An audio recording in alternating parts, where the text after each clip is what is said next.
তিনি সদল বলে গেছেন, তাদেরকে বৈঠকে যা যা স্বাক্ষর করতে বলা হয়েছে বিনা বাক্যে নির্দ্বিধায় সেখানে তারা স্বাক্ষর করে তারা ফিরে এসেছেন। ভারতের যাওয়ার আগে সবকিছু তিনি তুলে দিয়েছেন। তিনি এরপরে বলছেন, ভারতকে যা যা আমরা দিয়েছি ভারত জীবনে কোনোদিন এটা ভুলতে পারবে না। নাগরিক হিসেবে আমরা জিজ্ঞেস করতে চাই, ভারতকে কি কি তুলে দিয়েছেন, কি কি আর তুলে দেওয়ার বাকি আছে? গ্রহণ করেননি, তাদের দাবির সাথে আমরা সংহতি জানাই, একাত্মতা জানাই এবং পরিষ্কার করে বলতে চাই, সরকার এতই দেউলিয়া, এখন তারা বিভিন্ন সেক্টর থেকে টাকা আদায় করে জবরদস্তি করে শেষ রক্ষা করতে চায়। এই কারণের জন্য তারা আজকে এটাও পেনশন স্কিমের নাম করে তারা একটা জবরদস্তি ব্যবস্থা তারা চাপিয়ে দিতে চায়। এই খেলা আমরা বন্ধ করার দাবি জানাই।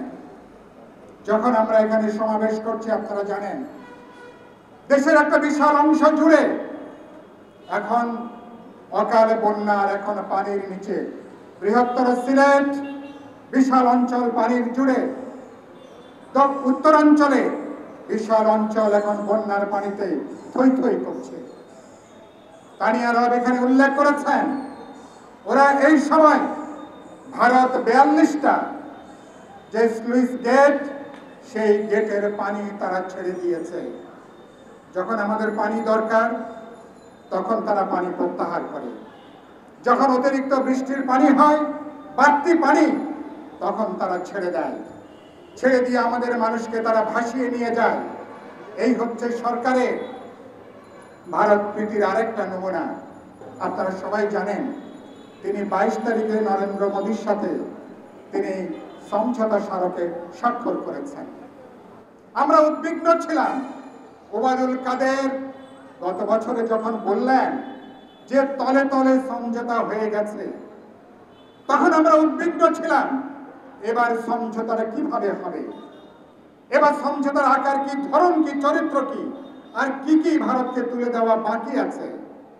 7 তারিখে আমরা একটা বুঝতে পেরেছি যে একটা অবৈধ দামি নির্বাচনের সরকারকে আরেকবার ক্ষমতায় বসানোর মধ্য দিয়ে তলে তলে তারা ভারতের সাথে যে ব্যবস্থা করেছে তার একটা নমুনাটা পাওয়া গেল।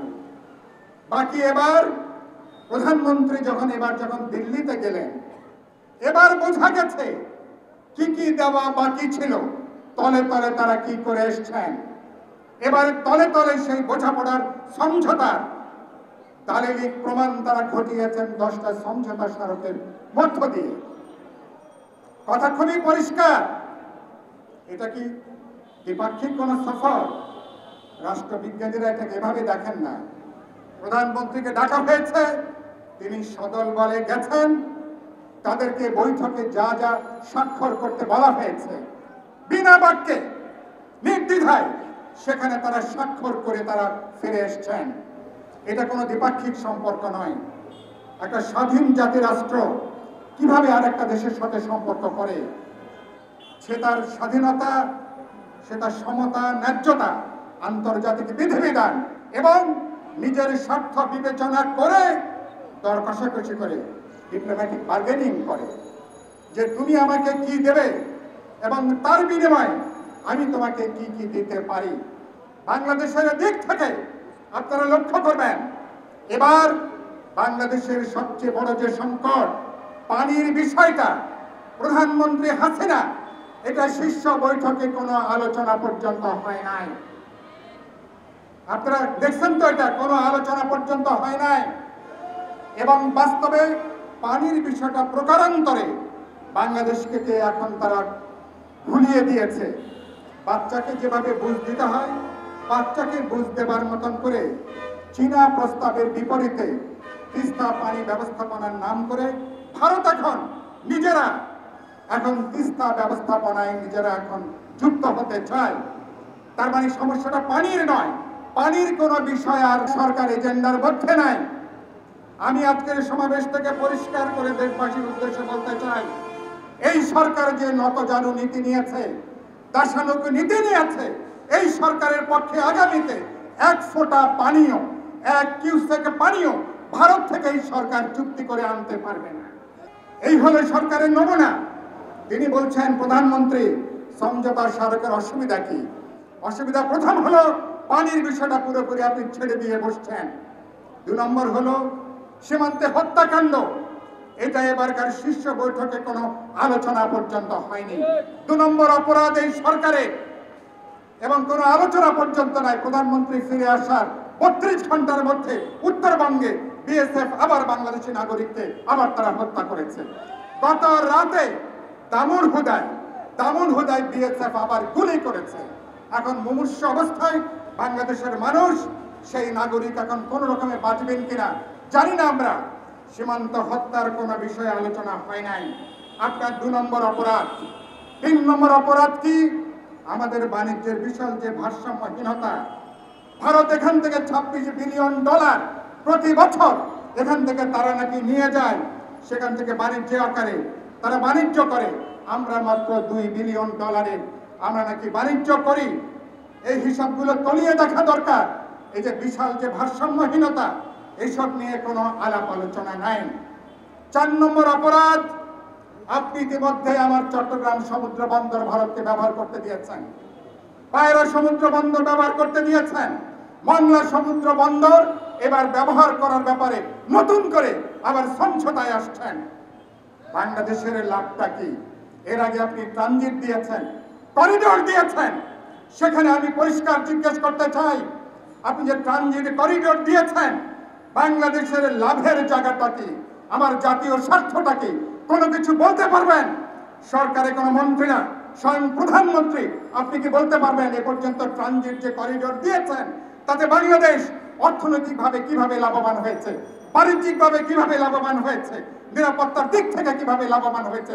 কোনোভাবেই বাংলাদেশ লাভবান হয় নাই। তার অর্থ উপদেষ্টা বলেছেন, ডক্টর বশিউর রহমান, ট্রানজিটে বা করিডোরের জন্য যদি টাকা চাই সেটা নাকি অসভ্যতা হবে।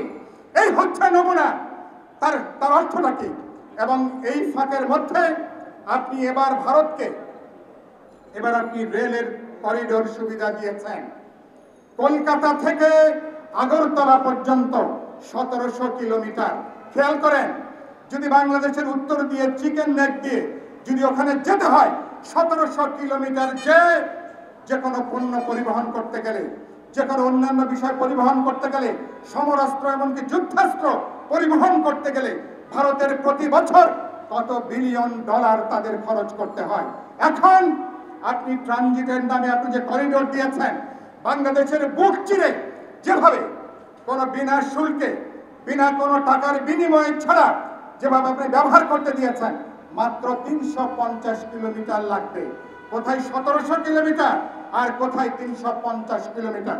এর বিনিময়ে বাংলাদেশ কি পাবে? প্রধানমন্ত্রীকে জিজ্ঞেস করতে চাই, আমি পররাষ্ট্রমন্ত্রীকে জিজ্ঞেস করতে চাই, আপনারা বাংলাদেশের নাগরিককে জানাবেন ভারতকে সবকিছু যে তুলে দিয়েছেন। আপনাদের মনে আছে কিনা, ছোটকালে পড়েছিলাম রবীন্দ্রনাথের একটা কবিতা, সকলই দিলাম তুলে থরে বিথরে, থরে বিথরে সকলই দিলাম তুলে।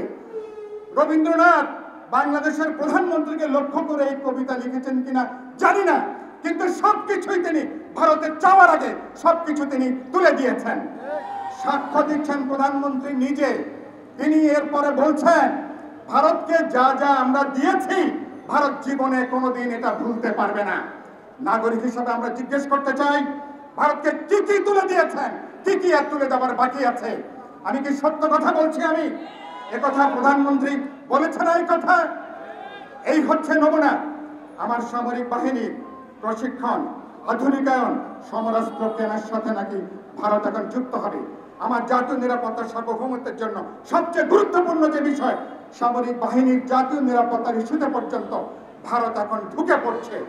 আমার এখানে আপনি যৌথ স্যাটেলাইট তৈরি করছেন, বাংলাদেশের নিরাপত্তার এমন কোনো বিষয় নাই, যৌথ স্যাটেলাইটের মধ্য দিয়ে সবকিছু বাস্তবে এখন ভারতের নজরদারির মধ্যে থাকবে। যেটা বলে কথাটা শেষ করতে চাই, এই হচ্ছে সরকারের নমুনা। এই সরকারকে কি কোনো স্বাধীন দেশের সরকার বলা যাবে? এত কিছু করার পরে এটা কোনো নির্বাচিত সরকার, এটা কোনো জনগণের প্রতিনিধিত্বশীল কোনো সরকার, যার আত্মমর্যাদা আছে, আত্মসম্মান আছে, দেশের স্বার্থ রক্ষা করতে চায়। এরকম কোন সরকার কোন দেশের সাথে এরকম কোন চুক্তি তারা করতে পারে? তারা কথায় কথায় ইউরোপের উদাহরণ দেয়, বলছেন ইউরোপে যদি এক দেশ থেকে আরেক দেশে যাওয়া যায় অসুবিধা কি? ইউরোপের কোন দেশের সাথে কোনো কাঁটাতারের বেড়া নাই, প্রতিদিন প্রতি সপ্তাহে মানুষকে তারা হত্যা করে না। আজকে ভারত বাংলাদেশের তিন দিকে ৪৫০০ কিলোমিটার কাঁটাতারের বেড়া দিয়ে বাংলাদেশে বাস্তবে বৃহত্তর একটা কারাগার ভারত এখন তৈরি করে ফেলেছে। এর নাম কি বন্ধুত্ব? আমি এমন এক বন্ধুত্ব যে প্রতি সপ্তাহে আমার মানুষকে হত্যা করে, এমন এক বন্ধুত্ব খরার সময় পানি প্রত্যাহার করে, বন্যার সময় আমাকে ডুবিয়ে মারে, এবং প্রত্যেকটা ইস্যুতে আমার রোহিঙ্গা সমস্যা কোন আন্তর্জাতিক ফোরামে ভারত আজ পর্যন্ত বাংলাদেশের পক্ষে তার অবস্থান গ্রহণ করতে পারেনি। সেজন্য কথাটা বলতে চাই, ইউরোপের উদাহরণ দেবেন না এবং সিঙ্গাপুর উদাহরণ দেবেন না, ফলে আপনারা বাস্তবে এখানে বাংলাদেশের আর জনগণকে প্রতিনিধিত্ব করতে পারছেন না। দুর্ভাগ্যজনকভাবে যেই দলটা মুক্তিযুদ্ধের নেতৃত্ব দিয়েছে, অনেকগুলো গুরুত্বপূর্ণ অর্জন যে দলের নেতৃত্ব হয়েছে, সেই দল এখন জাতীয় স্বার্থের প্রতিনিধিত্ব করছে না। আওয়ামী লীগ এবং বর্তমান সরকার বাস্তবে এখন ভারতীয় স্বার্থে এখন তারা প্রতিনিধিত্ব এখন তারা করছে। ফলে এই সরকার এদের এই সমঝোতা চুক্তিকে কোনোভাবেই বাংলাদেশের মানুষকে গ্রহণ করবে, কেউ এটাকে গ্রহণ করবে না। শেষ কথা বলতে চাই, লড়াইয়ের মধ্যে আমরা আছি। এই সরকারের কাছে ভোটের অধিকার, মানুষের জীবন জীবিকা যেমন নিরাপদে নয়, স্বাধীনতার সার্বভৌমত্ব, জাতীয় নিরাপত্তা আজকে গুরুতর হুমকির সম্মুখীন। সেই কারণের জন্য এই সরকারকে এদেরকে গলায় গামছা দিয়ে ওদেরকে বিদায় দেওয়া ছাড়া আমরা আমাদের বর্তমান ভবিষ্যৎ কোনো কিছুকে আমরা রক্ষা করতে পারবো না। গণতন্ত্র মঞ্চ সমগ্র জনগণকে নিয়ে, সকল বিরোধী দলকে সাথে নিয়ে রাজপথে দেশকে রক্ষা, গণতান্ত্রিক ভবিষ্যৎকে রক্ষা, দেশের ভবিষ্যৎকে রক্ষা করবার জন্য শেষ পর্যন্ত এই লড়াইটাকে আমরা এগিয়ে নেব। সেই লড়াই আমরা বিজয়ী হব। আপনাদের সবাইকে শুভেচ্ছা, অভিনন্দন, ভালোবাসা জানিয়ে আমার বক্তব্য এখানে শেষ করছি। সবাইকে ধন্যবাদ।